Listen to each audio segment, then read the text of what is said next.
The airport was flooded with daylight, sunlight pouring through the glass walls like it was trying to expose every secret people carried inside, and in the middle of that brightness sat a man who felt completely invisible. Armin Halim, a globally respected CEO with a fortune large enough to buy silence anywhere, stared at the departure board while his life quietly collapsed behind his calm posture.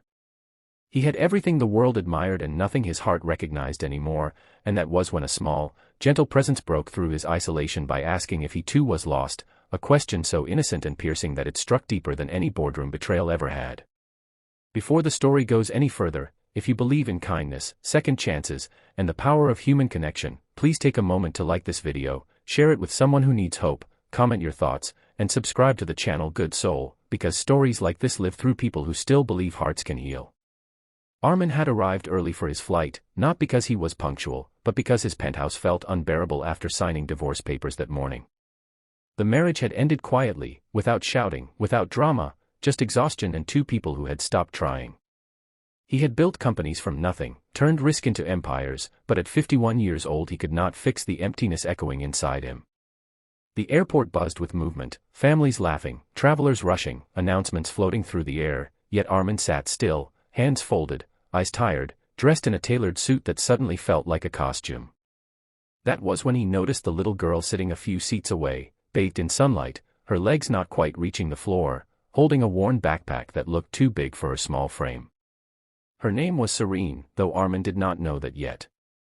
She had been watching people pass with quiet curiosity, not fear, not sadness, just patience.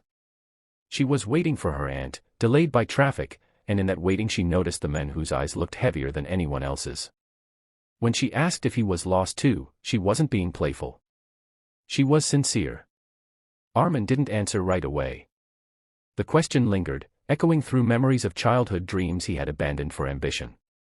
Eventually, he responded honestly, not with words, but with a look that surprised even him, one that admitted yes without explanation. Instead of pulling away, the child smiled softly, as if loss was something familiar, something survivable. She scooted closer, not invading his space, just sharing it, and began telling him about how airports were strange places where people left pieces of themselves behind and sometimes found new ones without realizing it. As time passed, Armin found himself listening, really listening, in a way he hadn't done in years. Serene spoke about her mother who worked nights, about missing her father who lived far away, about learning to be brave even when adults were busy being tired. Her words were simple, but they carried truth unfiltered by pride or fear. Armin realized that somewhere along his climb to success, he had stopped being brave in that honest way. He had replaced curiosity with control, connection with caution. The flight announcement echoed again, but Armin did not move. For the first time in years, he felt present. When Serene's aunt finally arrived, apologizing and gathering her things, the little girl hugged Armin without hesitation, leaving behind warmth that stunned him.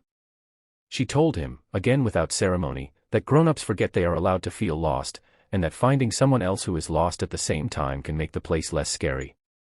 Then she was gone, pulled gently into the flow of the crowd. Armin boarded his flight, but he was not the same man who had entered the airport that morning. At 30,000 feet, he stared out at the daylight clouds and made a decision that frightened him more than any investment ever had. He would step back from his company, not abandon it, but allow others to lead while he rediscovered who he was without the armor. He would rebuild bridges he had neglected, mentor instead of command, and maybe even volunteer at youth programs his company funded but he had never visited. Months later, Armin returned to the same airport, not as a broken man escaping his life, but as someone arriving with intention.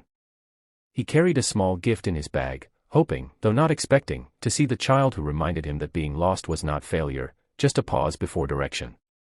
Even though he never saw Serene again, her presence stayed with him, shaping choices, softening edges, reminding him that meaning does not come from control, but from connection. If this story touched your heart even a little, please take a moment right now to like the video, share it with someone who may feel lost, and subscribe to Good Soul, because stories like this grow stronger when shared. Before this story ends, we have one special request for you. Please comment the word "found" if you believe even the most lost hearts can rediscover their way.